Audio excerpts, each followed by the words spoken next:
बिस्मिल्लाहिर्रहमानिर्रहीम। अस्सलाम वालेकुम फ्रेंड्स, आप देख रहे हैं चैनल इलेक्ट्रिकल प्रोफेशनल। तो फ्रेंड्स, आज की इस वीडियो में हम बात करने वाले हैं how to check generator AVR is working और नॉट।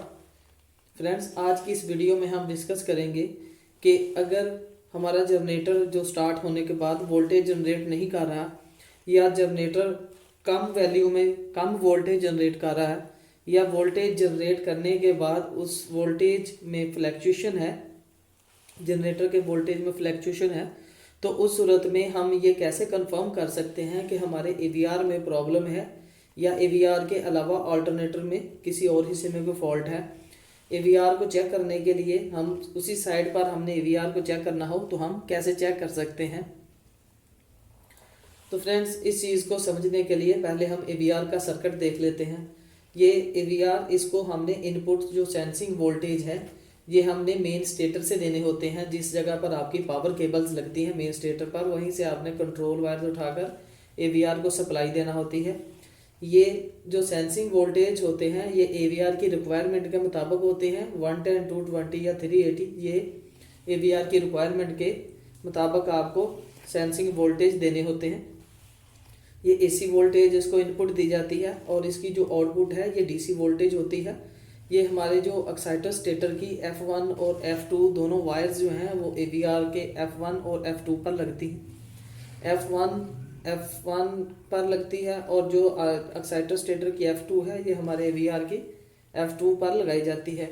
F1 पॉजिटिव होती है और F2 जो एक्साइटर स्टेटर की नेगेटिव वायर होती है। हमें पॉजिटिव पॉजिटिव पर और नेगेटिव नेगेटिव पर लगानी चाहिए। ये F1 की जगह पर E पॉजिटिव और F2 की जगह पर E नेगेटिव भी लिखा हो सकता है। हमें ये सीधी डायरेक्शन में लगानी चाहिए। अगर हम इनको उलट कर लगा दें तो इस जो एक्साइटर स्टेटर के अंदर रेजिडुअल मैग्नेट होता है वो ख़त्म हो जाता है। हमें दोबारा उलट कर ये सीधी डायरेक्शन में लगानी पड़ती हैं। इनकी जो एक्साइटेशन है वो डिस्टर्ब हो जाती है। अगर हमने इस चीज़ को चेक करना हो कि हमारा एवीआर सही काम कर रहा है कि नहीं काम कर रहा, तो उस सूरत में हमारे पास एक 12 वोल्ट की बैटरी होनी चाहिए और ये एक पोटेंशियल मीटर हमने यूज़ किया है सर्किट में। पोटेंशियल मीटर को हम वेरिएबल रजिस्टर भी कहते हैं। तो जब आपने ये चेक करना हो कि आपका एवीआर काम कर रहा है कि नहीं कर रहा, आपने इसको बाईपास करना हो, तो ये जो F1 और F2 पर जो आपकी वायर्स एक्साइटर स्टेटर की आकर इधर लगी हुई हैं ये आपने यहाँ से डिस्कनेक्ट कर देनी है और इन वायर्स को आपने बैटरी के साथ अटैच करना है। जो आपकी F2 है ये नेगेटिव के साथ लगेगी और जो F1 है ये पॉजिटिव के साथ लगेगी। तो ये हमने बैटरी को एक्साइटर स्टेटर के साथ लगा दिया है। हमने F2 बैटरी की नेगेटिव पर और F1 जो है बैटरी की पॉजिटिव पर हमने अटैच की है और F1 के दरमियान हमने पोटेंशियल मीटर इस्तेमाल किया है। इसको वेरिएबल रजिस्टर भी कहते हैं। इसकी वैल्यू आपने जो रेजिस्टेंस की है वो मैक्सिमम पर कर लेनी है। ये मैक्सिमम वैल्यू पर जो फ्लो है वोल्टेज का वो मिनिमम कर देगा। और जनरेटर को स्टार्ट करने से पहले आपने जो मल्टीमीटर है उसको आपने मेन स्टेटर पर लगा लेना है ताकि आप एसी वोल्टेज चेक कर सके। तो उसके बाद आप जनरेटर को स्टार्ट करें। जैसे ही आप जनरेटर को स्टार्ट करेंगे तो एक्साइटर स्टेटर के दरमियान ये एक्साइटर रूटर होता है। एक्साइटर रूटर इसके दरमियान में घूमना शुरू कर देता है। एक्साइटर रूटर के आगे रोटेटिंग रेक्टिफायर्स लगे हुए होते हैं। रोटेटिंग रेक्टिफायर्स के आगे मेन रूटर होता है। मेन रूटर और एक्साइटर रूटर ये एक ही शाफ्ट पर, क्रिंक शाफ्ट के साथ एक ही शाफ्ट पर लगे हुए होते हैं। और एक्साइटर स्टेटर, ये जो एक्साइटर स्टेटर है जब इंजन रन हो जाता है, इंजन को हम स्टार्ट कर लेते हैं, तो इस वेरिएबल से हम इसके रेजिस्टेंस को कम करके वोल्टेज का फ्लो जो इसकी फील्ड्स में बढ़ाएंगे। एक्साइटर स्टेटर में जैसे ही वोल्टेज हम बढ़ाएंगे तो ये फील्ड्स स्ट्रॉन्ग होंगी। जैसे ही ये स्ट्रॉन्ग होंगी एक्साइटर रूटर के अंदर जो है वो एसी करंट जनरेट होगी। एसी करंट जो एक्साइटर रूटर के आगे रोटेटिंग रेक्टिफायर्स लगे हुए हैं वो इन एसी वोल्टेजेस को डीसी में कन्वर्ट करके मेन रूटर को देंगे और मेन रूटर जो है वो इन फील्ड्स को बिल्डअप करेगा और जो फील्ड मेन स्टेटर को कट करेंगी तो वोल्टेज जो मेन स्टेटर पर है वो आपके जनरेट हो जाएंगे।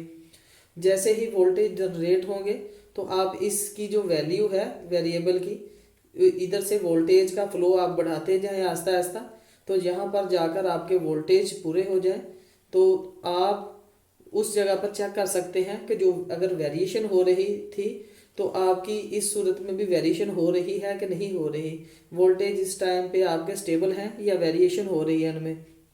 अगर उसके अलावा ये फॉल्ट था कि जनरेटर एवीआर वोल्टेज जनरेट ही नहीं कर रहा था या वोल्टेज कम जनरेट कर रहा था, तो उस सूरत में तो फिर कंफर्म हो जाता है कि आपका जो अल्टरनेटर है वो वोल्टेज जनरेट कर रहा है लेकिन आपका एवीआर जो है वो अपना काम नहीं कर रहा। तो इस सूरत में आपको एवीआर रिप्लेस करना पड़ेगा। अगर आपका ये बैटरी का जो सर्किट है ये बनाने पर भी आपका अल्टरनेटर वोल्टेज जनरेट नहीं करता तो उस सूरत में आपने अल्टरनेटर को पहले चेक करना होता है। उसमें आपका एक्साइटर स्टेटर है, एक्साइटर रूटर है, रोटेटिंग रेक्टिफायर्स हैं, मेन रूटर है, मेन स्टेटर है। आपको पहले ये चीज़ें चेक करना होंगी। इन चीज़ों में जिस चीज़ में भी कोई फॉल्ट है पहले आपको वो ट्रेस करना होगा, वो क्लियर करना होगा। उसके बाद फिर से आप यही बैटरी का सर्किट इसके साथ अटैच करें, इसके वोल्टेज को मेन स्टेटर पर चेक करके कि बैटरी के सर्किट के साथ आपके वोल्टेज जो हैं वो मेन स्टेटर पर पूरे हो गए हैं। तो उसके बाद फिर आप इन वायर्स को दोबारा से एवीआर के साथ अटैच करें। तो फिर अगर उस सूरत में भी आपके जो बैटरी के साथ आपके वोल्टेज जनरेट हो रहे हैं इस सर्किट के साथ तो एवीआर वोल्टेज जनरेट नहीं करवा रहा तो फिर आपको एवीआर रिप्लेस करना होगा। उस सूरत में आपका एवीआर काम नहीं कर रहा। तो नेक्स्ट वीडियोस में इंशाल्लाह हम जो डिटेल के साथ इन ये अल्टरनेटर के जो बाकी पार्ट्स हैं, एक्साइटर रूटर है, एक्साइटर स्टेटर है, रोटेटिंग रेक्टिफायर्स हैं, मेन रूटर है, मेन स्टेटर है, इन चीज़ों पर हम डिटेल के साथ डिस्कस करेंगे। तो फ्रेंड्स इस वीडियो में हमने ये सीखा कि हम एवीआर को कैसे बाईपास कर सकते हैं और कैसे बैटरी के सर्किट से अल्टरनेटर को चेक कर सकते हैं। फ्रेंड्स अगर आपको हमारी वीडियो अच्छी लगी हो तो लाइक करें, शेयर करें और हमारे चैनल को सब्सक्राइब करें। अस्सलाम वालेकुम।